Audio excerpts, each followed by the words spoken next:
Bobur. Farruh, yaxshimisan? Yaxshi. Hattoki men yeyolmaydigan mevalar-ku.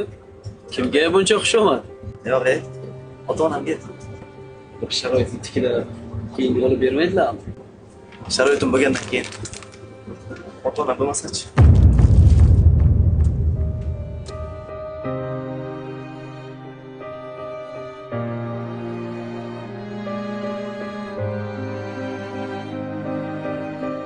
Bilasan, mana shuncha mol davlatim bo'la turib, ota-onamga hatto sanchalik ham e'tibor qila olmaganman. Maylimi, sen ota-onang uchun bir ish qilsan.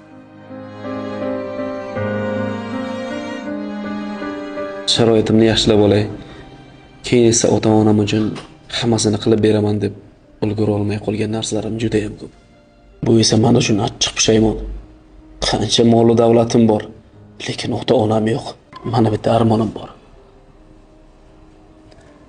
Ota-onamni Allohning uyiga yubora olmaganman. Shuning uchun Maryam Travel deb nomlangan tur kompaniya ochib, insonlarni umraga sayohatga jo'nataman. Men ota-onamni jo'nata olmadim. Hech bo'lmasa seni ota-onangni jo'natishga sababchi bo'lay. Ota-onamni duo qilib qo'yishsin.